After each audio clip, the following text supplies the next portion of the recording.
Everybody, good morning. It's my Monday, your Tuesday, and the gas station didn't have my damn Starbucks or even Dunkin' Donuts brand. Wound up with this. It's nasty. Don't even try it. No pop. Lactose-free milk. Yeah, that's not good. Yep.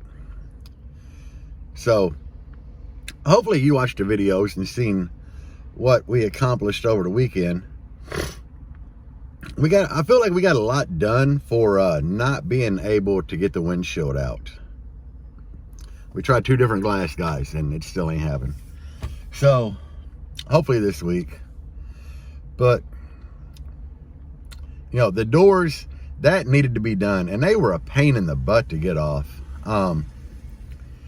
And yeah, I got to get a bottom hinge for that one door because it's sitting a little crooked, but I mean, it's been like that since I had the Jeep. Both doors, like the hinge area had been welded on already previously. I didn't know the driver's side had until I got the door off and looked at the top hinge, and it had a lot of cracks and bad welds, like worse than what I did. I am not by any means like a professional welder. I'm pretty much self-trained. I just bought a welder and started doing it, you know. And I don't have a lot of pretty welds. Now, if I'm welding on like clean steel, you know, I can lay some really pretty beads, but on them, like them hinges with that fender on, there was a lot of areas I couldn't get to get it really clean. You know, I was relying on like a flapper disc, but more than anything to get back in there to try to clean it up, all I could use is like different sized wire brushes on the drill, which I got it good enough to hold. And then the piece I put across the front of the roof, that was a nightmare. I had to have the garage door open behind me to get light in there to halfway see what I was doing. And the wind would blow, it'd mess up your gas. And then the big problem with that is I had that fur up there. And with fur comes spray adhesive, and man, that stuff would not come off. I mean, we got it pretty clean, but it was just up there so thick. You know, you try to hit it with a wire brush on a drill, it spreads it. Flapper disc, it'd just gum up a flapper disc. We had some like wax and tar remover that we were trying. That helped a lot. And cleaning it up with some carburetor cleaner, like to give it the final wipe. So for the most part it welded okay, but I hit a lot of spots that it would just start like popping and crackling. But as I said in the video, we're not professional welders. And one guy's like, yeah, them ain't great welds, I'm a professional welder. Man, as long as they hold, it's got to be better than it was. That's kind of the purpose for today's video, guys. You know, when I built that enclosure and everything in that Jeep, that was my first wall, my first 6th order, and I went for it. And that's what I encourage you to do, guys. Go for it, man.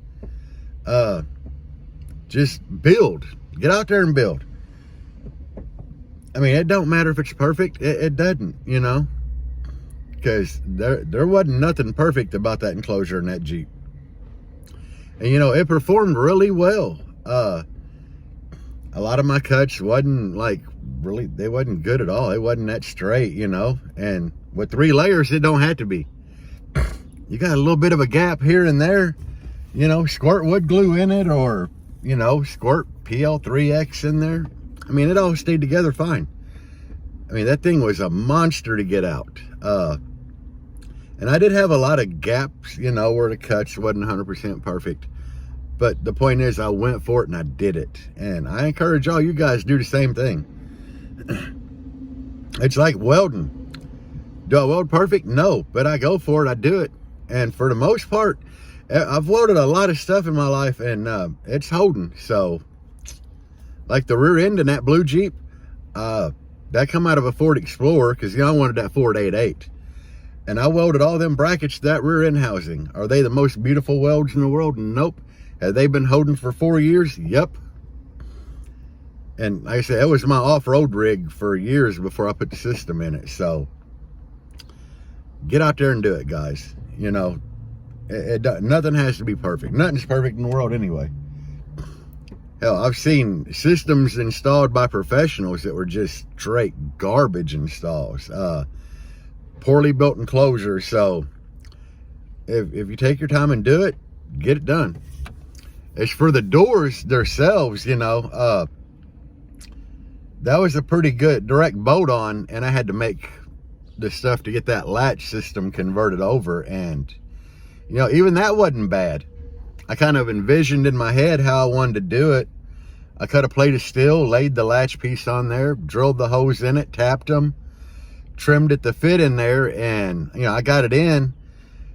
And I need to work on the 2 holes that are on the body side, because it needs to drop down just a hair and move inward more to pull the door in about almost 1/8 of an inch. And I think everything's going to be fine at that point.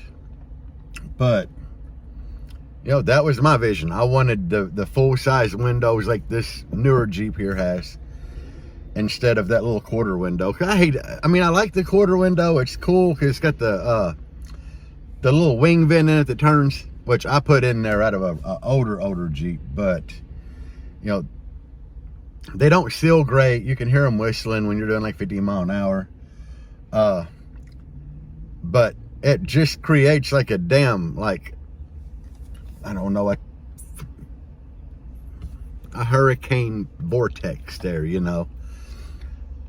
Like when girls stand there to get hair tricks, it just literally blows their hair straight back. Everything I try to float there, it just kind of like twists like this and blows it way out. So, and the line for that like wing vent, it's right in front of the mirror. Like literally right in front of it. So when you look over to like look in the rearview mirror, and if you got a wall, you rely on your side mirrors more than anything. And I'll be like trying to look at both sides, and all I see is that bar. So I definitely wanted the full size.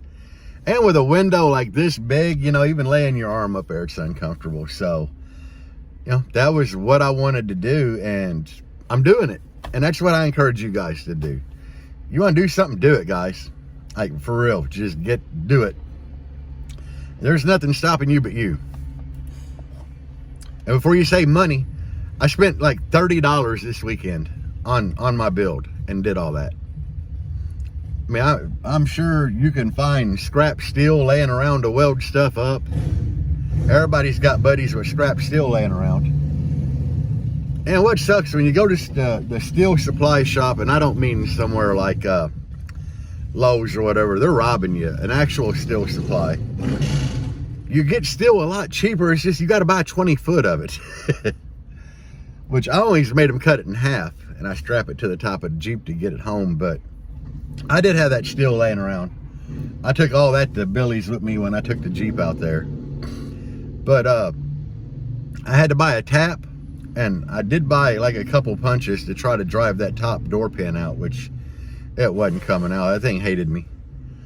But other than that, I didn't spend no money. It's just all labor this weekend. All labor. But yeah, guys, I encourage y'all to just get out there and do stuff. There's enough YouTube videos out here now that tell you how to do things. Some of the crap I do, it's not super common, so people, you know, I can't find the videos on YouTube for it. But, you know, I put that full-size window in the older red door, and then somebody's like, I think them doors are bowed up and the body lines are matched. So I started measuring, you know, and like, sure enough, they fit on there. The body lines match. It's just the latch system's different. And at that point, I just started looking at scenarios in my head, how to do that, and bam, here we are. Is it perfect? Man, ain't nothing perfect on that Jeep. But believe it or not, I got that black door on the passenger side opening and closing better than the one that was on there did, because it drug like bad, and it didn't want to close. You had to slam it. It didn't really want to. You had to like pull the handle and bump it to like open it to get out. So it's an improvement already, guys. But I want to thank y'all for watching my videos. I'm trying to give you all, you know, encouragement to get out and do things, because most of the stuff I'm doing, I'm self-taught at.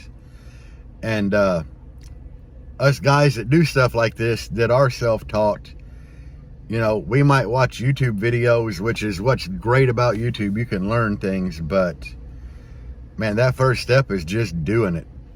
You ain't really gonna mess anything up bad enough that it can't be fixed. So get out there and do it, guys. But that's just my little Sunday morning update. Hopefully next weekend, I did get all the parts in the mail yesterday to fix the Blazer, so I got to jump on it like Sunday morning, try to get it back together, and then I'm gonna go out and try to get the other door slapped on the old Jeep. And hopefully the windshield will be out. But anyway, guys, thank y'all for watching. I appreciate each and every one of you. And I did get my roof sign all done and lightened up, but it's in the Patreon area. I'll get it thrown up here eventually. I try to give them guys like the first sneak peek at a lot of stuff. But thank y'all for watching. Peace out. Base on.